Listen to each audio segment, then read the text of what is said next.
Well, I think, you know, we we decided, you know, that we didn't.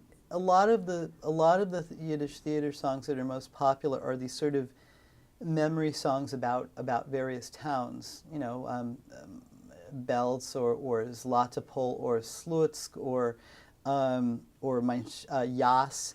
Um, you know, these are songs that speak to experiences that we didn't have as you know, as 30 somethings, you know, living in New York, who had basically kind of come from everywhere. Uh, and it seemed kind of false to present that sort of material if you have a choice of anything that you can sing. Why would I want to sing a song about Romania that says that, you know, the guy who kisses his own wife is a nutcase? You know, it's sort of like, well, it's not. I don't know if that song is true for anybody, but it's certainly not true for me. And so I felt like I don't need to sing I don't need to sing fantasy songs about the old country because there's so many other things I could do.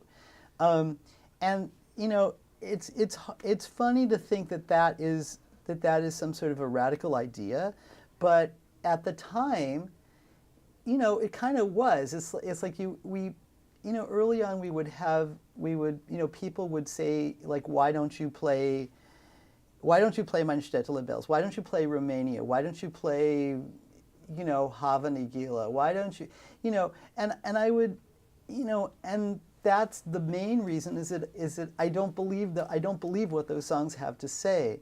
And also, there are people who do perform those songs who do, if they don't believe what they have to say, they are pretty good at giving the impression that they do.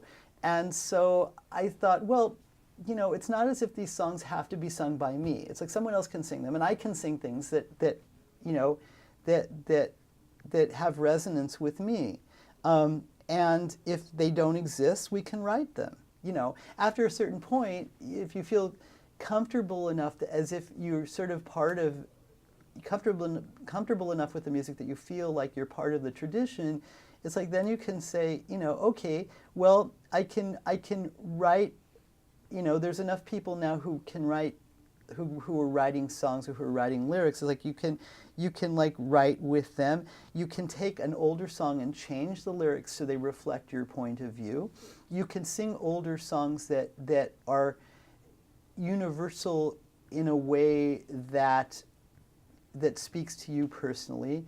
You know, labor songs. I mean, what they have to say doesn't really go out of fashion.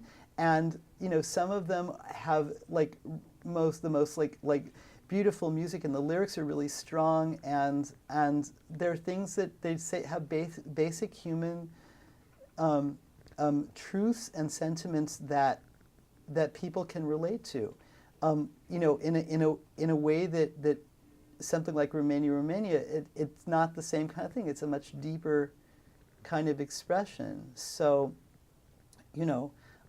So it's not playing this music is not just about entertaining people. It's sort of having a dialogue with the audience.